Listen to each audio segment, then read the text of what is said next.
प्रिय श्रद्धालुओं, जय श्री कृष्णा, जय श्री राम, जय श्री राधे राधे, जय श्री माता। इस प्रवचन में आपको श्रवण कराएंगे भगवान विष्णु को भृगु का शाप, शुक्र माता या भृगु पत्नी का पुनर्जीवन, इंद्र कन्या जयंती के द्वारा तपोनिरत शुक्राचार्य की सेवा, बृहस्पति का शुक्राचार्य बनकर दैत्यों को छलना, दैत्यों के द्वारा शुक्राचार्य का तिरस्कार, शुक्राचार्य के द्वारा दैत्यों को शाप, दैत्यों का पुनः शुक्राचार्य की शरण में जाना तथा शुक्राचार्य का प्रसन्न होना। कहते हैं मध्याह्न काल में वह वस्त्र कोई छत्ता बनाकर उससे मुनि पर छाया करने की व्यवस्था कर देती थी। उस सुंदरी ने पूर्ण रूप से पातिव्रत्य धर्म का पालन आरंभ कर दिया। मुनि का नित्य कर्म समीचीन रूप से संपन्न हो, ये तदर्थ सुज्ञ के समान प्रादेश मात्र कुशाएं और फूल आगे रख देना उसका नित्य नियम बन गया था। सोने के लिए वह पल्लवों की सुखदायी सैया तैयार कर देती थी।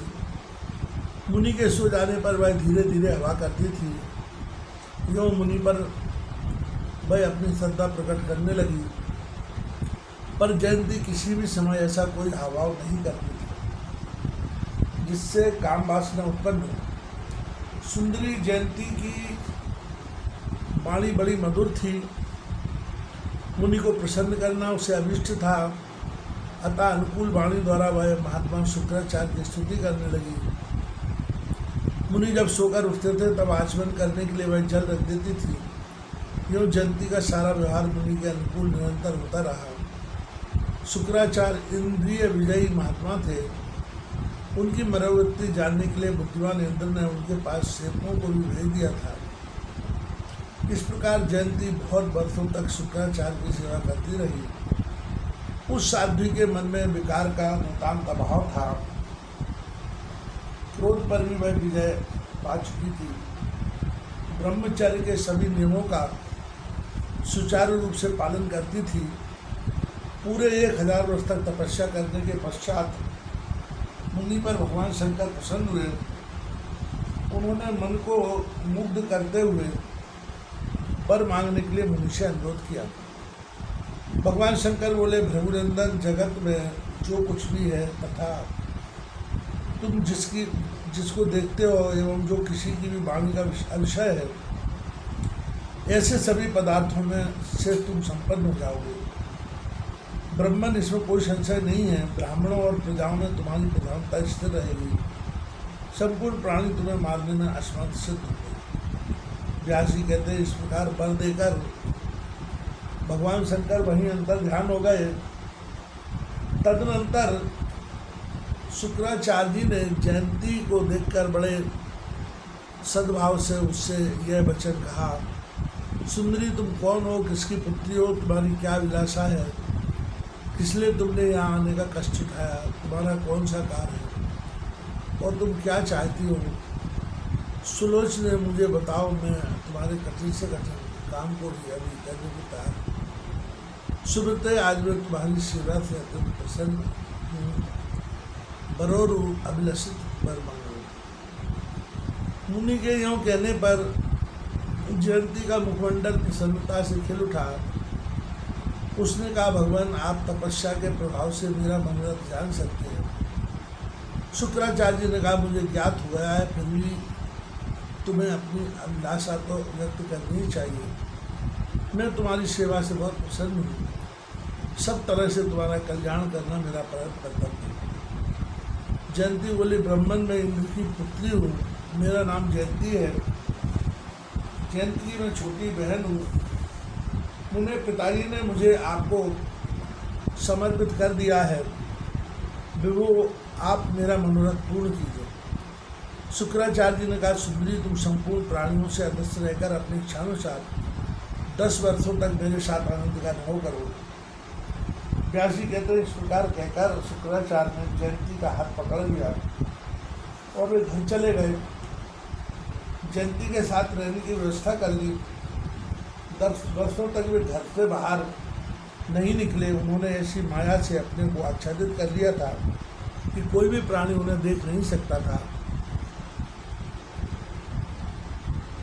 दैत्यों ने सुना गुरुदेव मंत्र प्राप्ति में सफलीभूत होकर आ गए हैं, अतः प्रसन्न होकर वे शुक्राचार्य से मिलने के लिए उनके घर पर गए, किंतु वे उन्हें देख न सके क्योंकि उस समय मुनि जयंती के साथ थे।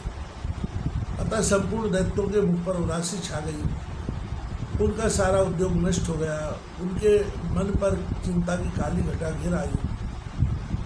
अत्यंत कातर होकर वे बार बार इधर उधर निहारने लगे। जब आवरण में छिपे हुए मुनि को किसी प्रकार न देख सके, तब जैसे आए थे वैसे ही लौट गए। उस समय उन प्रधान दैत्यों का चित्त चिंता से गिर गया था, वे भय से अत्यंत घबरा उठे थे। इधर इंद्र ने अपने गुरु महाभाग बृहस्पति से कहा, अब इसके बाद क्या करना आवश्यक है? ब्रह्मन, आप सभी दानवों के पास जाइए और उन्हें माया के प्रभाव से फंसा लीजिए। उन्होंने आप बुद्धिपूर्वक विचार करके हमारे कार्य साधन में तत्पर हो जाइए। जब इंद्र की बात सुनकर उन्हें विदित हो गया कि शुक्राचार्य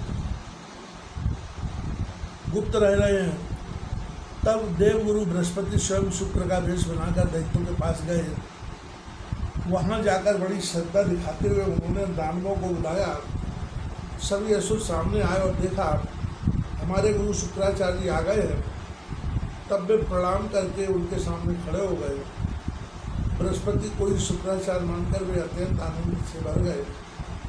उन सबको विदित न हो सका कि यह बृहस्पति जी की माया है जो गुरुदेव के रूप में प्रकट है।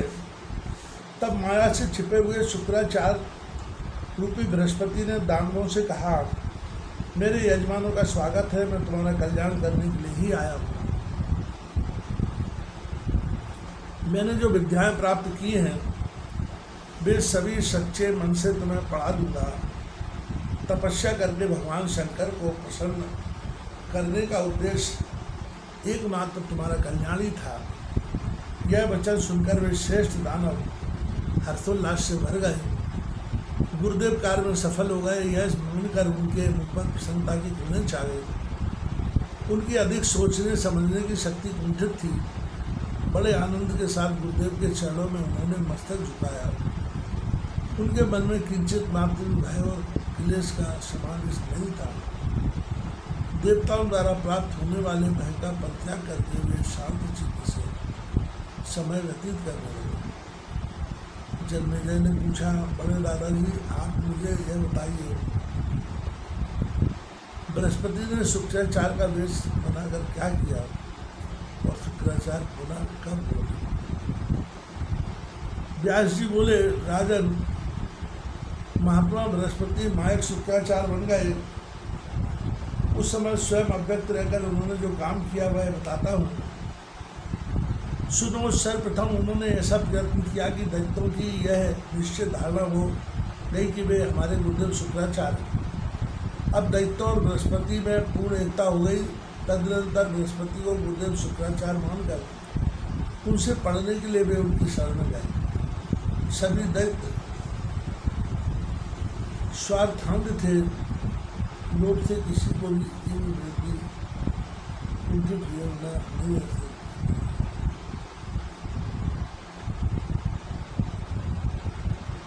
इधर जयंती के साथ कीड़ा करने का जो 10 वर्ष का समय निश्चित था वह पूरा हो गया। तब शुक्राचार्य यजमानों के विषय में विचार करने लगे। वे सभी यजमान मेरे आने की आशा से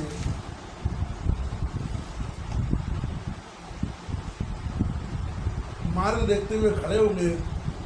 उनका हृदय अत्यंत आतुर हो गया होगा, अतः चलकर उनसे मेरा मिलना परम आवश्यक है। वे मेरे अनन्य भक्त हैं, मैं ऐसा प्रयत्न करूं कि उनके सामने देवताओं का भय न रह सके। तब उन्होंने जयंती से कहा, सुलोचनी, तुम इस समय मेरे दैत्य पुत्र देवताओं के पास कालक्षेप कर रहे हैं। उन्होंने साथ रहने की 10 वर्ष की जो अवधि निश्चित थी वह पूरी हो चुकी है। अतः देवी अब मैं उन पुत्रों से मिलने के लिए जा रहा हूँ। सुमध्य में फिर सीधे तुम्हारे पास आने की चेष्टा करूँगी। जयंती धार्मिक विषय की पूर्ण विदुषी थी। उसने शुक्राचार्य से कहा, बहुत ठीक, धर्मज्ञ आप स्वेच्छापूर्वक वहाँ पधार सकते हैं। आपके धार्मिक कृत्य में रोड़ा अटकाना मुझे अभिष्ट नहीं है। जयंती के वचन सुनकर शुक्राचार्य उसी क्षण वहाँ से प्रस्थित हो गए। आकर देखा दानवों के निकट बृहस्पति जी विराजमान हैं। उन्होंने माया से अपना सुंदर वेश बना लिया है। वे यज्ञ निंदा परक विविध वचन कह रहे हैं। इससे शुक्राचार्य को महान आश्चर्य हुआ। उन्होंने मन ही मन सोचा, मेरे प्रति बृहस्पति अवश्य वैमनस्य रखते हैं। उन्होंने मेरे यजमानों को ठग लिया है, इसमें कोई संशय नहीं है। लोभ पाप का मूल कारण है, इससे धिक्कार है। ऐसा पाप है कि जिसके कारण बृहस्पति को भी झूठ बोलना पड़ रहा है। जिनकी वाणी प्रमाण मानी जाती है तथा जो संपूर्ण देवताओं के गुरु एवं धर्मशास्त्र के प्रवर्तक हैं, वे भी पाखंड के पोषक बन गए। यह लोभ की ही विशेषता है। लोभ से मनुष्य के मन में गंदे विचार भर जाते हैं। फिर वह क्या क्या नहीं कर डालता। तभी तो ये ब्राह्मण श्रेष्ठ होते हुए भी सारी धूल विद्याओं से संपन्न होकर मेरे यजमानों को ठग रही है।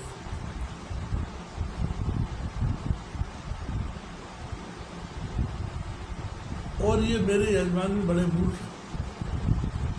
व्यास जी कहते हैं, इस प्रकार मन में छोड़कर शुक्राचार्य ने अपमान मुस्कराते हुए दैत्यों से कहा, दैत्यों, मेरा वेश धारण करने वाले इस बृहस्पति के बुलाव में तुम क्यों पढ़ रहे हो?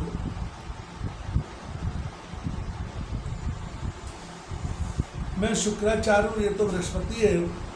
वे देवताओं का काम बनाने के लिए प्रयत्न कर रहे हैं। यह निश्चित है कि मेरे तुम सभी यजमानों पर इनकी धूर्तता काम कर गई। आज तुम्हें इनकी बात पर श्रद्धा नहीं करनी चाहिए। इनसे अलग होकर तुम मेरे अनुयायी बन जाओ। शुक्राचार्य की यह बात सुनकर दैत्यों ने उन पर तथा बृहस्पति पर दृष्टि डाली। दोनों एक समान प्रतीत हुए। अब दैत्यों के आश्चर्य की सीमा न रही। फिर तो उन्होंने निश्चित किया कि यही शुक्राचार्य है।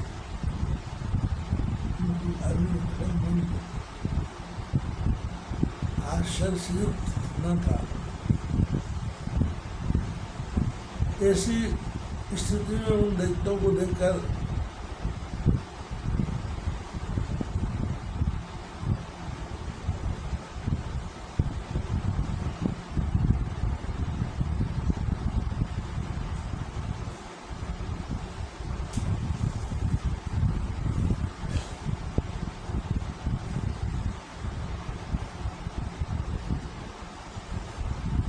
दैत्य बरो, तुम इनकी बात पर विश्वास मत करना। मैंने भगवान शंकर से मंत्र विद्या का अध्ययन किया है, उसे तुम्हें पढ़ा रहा हूँ। मैं देवताओं को अवश्य परास्त करा दूंगा, इसमें कोई संदेह नहीं है।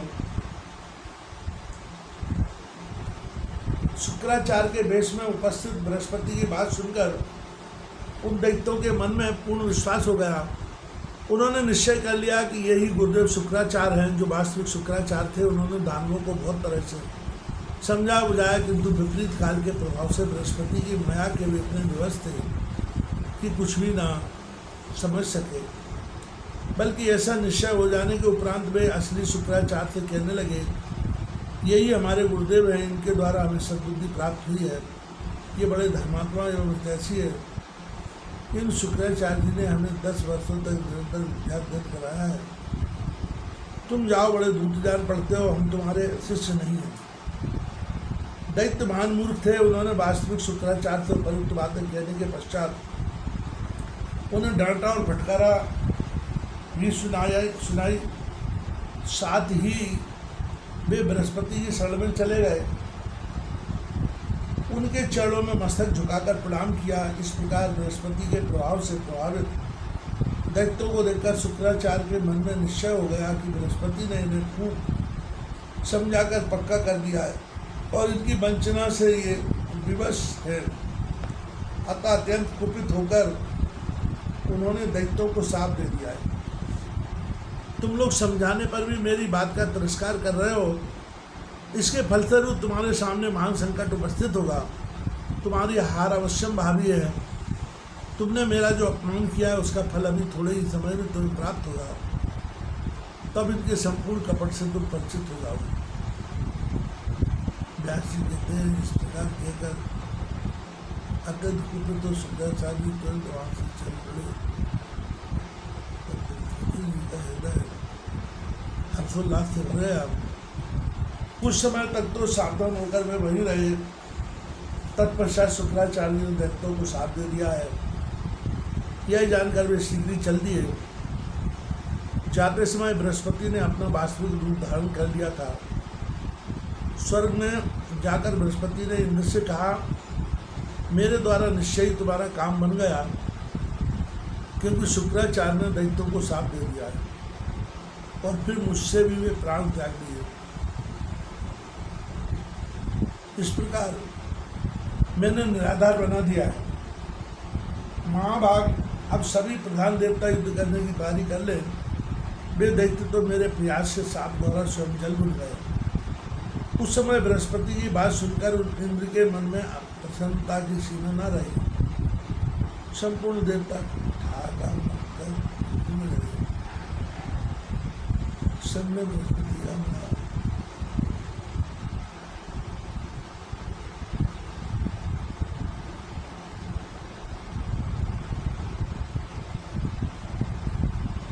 फिर युद्ध करने की राय की ओर बैठकर आपस में विचार करने लगे।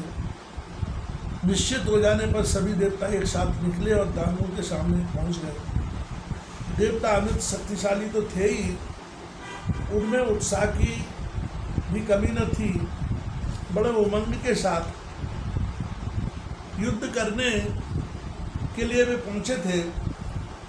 गुप्त रूप से बृहस्पति की सहायता उन्हें प्राप्त थी। उनकी स्थिति जानकर दैत्य अत्यंत चिंतित हो उठे। बृहस्पति की माया ने उनकी बुद्धि को हर लिया था। वे आपस में कहने लगे, महात्मा शुक्राचार्य हमारे आराध्य देव हैं, किंतु वे कुपित होकर चले गए। बृहस्पति महान नीच एवं कपट करने में परम प्रवीण है, वह भी हमें ठक्कर चला गया। अब हम क्या करें? शुक्राचार्य अत्यंत क्रोध में भर गए हैं। सहायता प्राप्त करने के लिए हम किस प्रकार उन्हें हर्षित एवं संतुष्ट करें? इस प्रकार विचार करके सभी दानव एक साथ पुनः शुक्राचार्य जी के पास गए। उस समय दानवों का सर्वांग भय से कांप रहा था। मुनियों के चरणों में मस्तक झुकाकर वे चुपचाप खड़े हो गए। उस अवसर पर शुक्राचार्य जी की आंखें क्रोध से लाल लाल हो उठी थी। उन्होंने दैत्यों से कहा, यजमानो, मैंने तुम्हें सम्यक प्रकार से समझाने की चेष्टा की, किंतु उस क्षण तुमने कपटी बृहस्पति की माया से मोहित होकर मेरे हितकर पवित्र एवं उचित वचनों का भी अनादर कर दिया। तुम बृहस्पति के वशीभूत हो गए। अभिमान के मद ने तुम्हें मतवाला बना दिया था, अतः मुझे अपमानित करने के लिए तुम तत्पर हो गए। अब उस अनादर करने का बुरा फल तुम्हें भोगना पड़ रहा है। तुम्हें सर्वस्व छिन गया। तुम वहाँ चले जाओ जहाँ वह छलिया बृहस्पति देवताओं का काम बनाने के लिए मूर्खता किए बैठा है। वे उसके जैसा वंचक नहीं हो। व्यास जी कहते, इस प्रकार शुक्राचार्य संदेह युक्त वचन बोल रहे थे। इतने में प्रहलाद ने उनके दोनों पैर पकड़कर प्रार्थना आरंभ कर दी। प्रहलाद ने कहा, शुक्राचार्य जी, आपके हम सभी यजमान सेवा में उपस्थित हैं। हमें महान कष्ट हो रहा है। सर्वज्ञ आप हम लोगों का परित्याग कर दें, यह उचित नहीं जान पड़ता, क्योंकि हम आपके पुत्र तुल्य हैं। मंत्र का अभ्यास करने के लिए आपके चले जाने पर दुरात्मा बृहस्पति छल करके आपके रूप में आया और उसने हमें ठग लिया।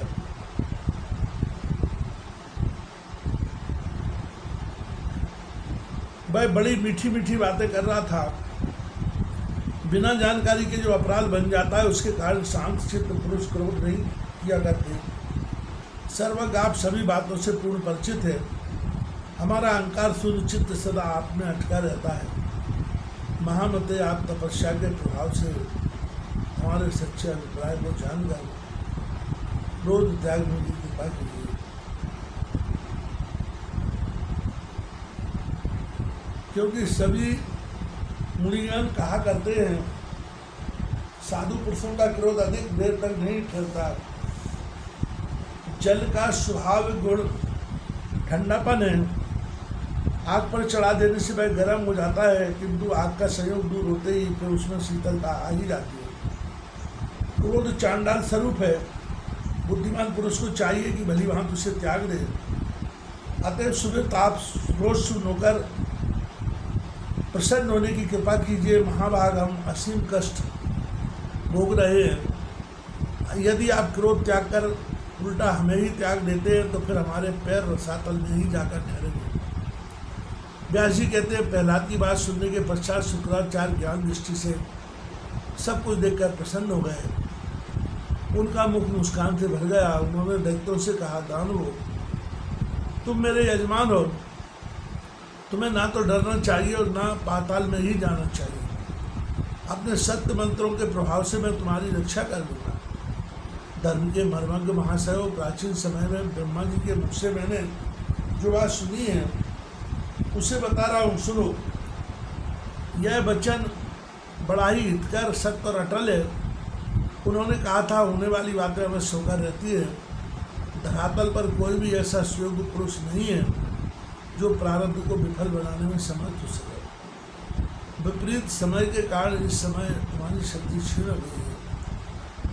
अतः एक बार तो तुम्हें देवताओं से परास्त होकर पाताल में जाना ही पड़ेगा। समय सदा बदलता रहता है। कुछ ही दिन पूर्व तुम सम्राट रह चुके हो। सारी राजलक्ष्मी तुम्हें प्राप्त थी। प्रारब्ध ने उत्तम फल दे रखा था, जिससे पूरे 10 वर्षों युगों तक तुम निष्कंटक राज्य भोगते रहे। देवताओं का मस्तिष्क तुम्हारे पैरों के नीचे दबा था। फिर आगे भी आने वाले सावरणी मनवंतर में तुम्हें राज्य प्राप्त होगा। तुम्हारे पौत्र बलि त्रिलोकी पर विजय प्राप्त करके राज्य भोगेंगे। जिस समय भगवान विष्णु वामन रूप धारण करके तुम्हारे पौत्र बलि से राज्य छीनने के लिए धरातल पर पधारे थे, उसी अवसर पर उन्होंने बलि के प्रति ये बातें कही थी, जो उन्होंने देवताओं का मनोरथ पूर्ण करने के लिए बलि का राज्य छीन लिया था। उन श्री हरि ने बलि से कहा था, तुम आगे होने वाले सावरणी मनवंतर में इंद्र होगे। शुक्राचार्य ने कहा, प्रहलाद, जिस बलि से वामन रूपी रूपधारी विष्णु ने ये बात कही थी, वह तुम्हारा पौत्र इस समय संपूर्ण प्राणियों से अदृश्य है। डरकर गुप्त रूप से समय व्यतीत कर रहा है। एक समय की बात है, वह गधे का रूप धारण करके किसी सूने घर में खड़ा था। इंद्र के भय से मन में घबराहट मची थी।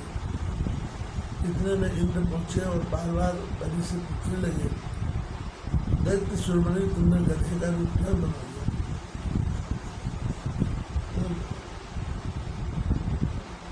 संपूर्ण लोगों के भोक्ता और दैत्यों के अधिष्ठाता हो, राक्षसेश्वर, क्या तुम गधे का रूप बनाने में लाज नहीं लगती? इंद्र का उपयुक्त वचन सुनने के पश्चात दैत्यराज बलि ने उनका उत्तर दिया था, सत्य तो इसमें शोक और लज्जा की बात क्या है? जैसे महान तेजस्वी भगवान विष्णु मछली का रूप धारण करके यहाँ पधारे थे, वैसे ही मैंने गधे का रूप बना लिया है। यह सब कुछ समझ का हेरफेर है। जिस प्रकार तुम भी ब्रह्म हत्या के डर से कमल में छिपकर समय व्यतीत कर चुके हो, उस समय तुम्हें महान क्लेश भोगना पड़ा था। वैसे मैं भी गधे का वेश बनाकर स्थित हूँ। पाक शासन देव की अधीनता स्वीकार करने वाले को क्या दुख और क्या सुख, सभी समान हैं। यह निश्चय है, देव स्वतंत्र है, वह जैसा चाहता है वैसा ही कर देता है। शुक्राचार्य जी कहते हैं, इस प्रकार बलि और इंद्र ने परस्पर सारगर्भित बातें की। उस बातचीत से उनके मन में पूर्ण संतोष हो गया। तदनंतर वे अपने अपने स्थान को पधार गए। प्रारब्ध को प्रबल सिद्ध करने वाली यह कथा मैंने तुम्हें कह सुनाई। देवता, दैत्य और मानवों से भरा पूरा यह सारा जगत देव के अधीन है।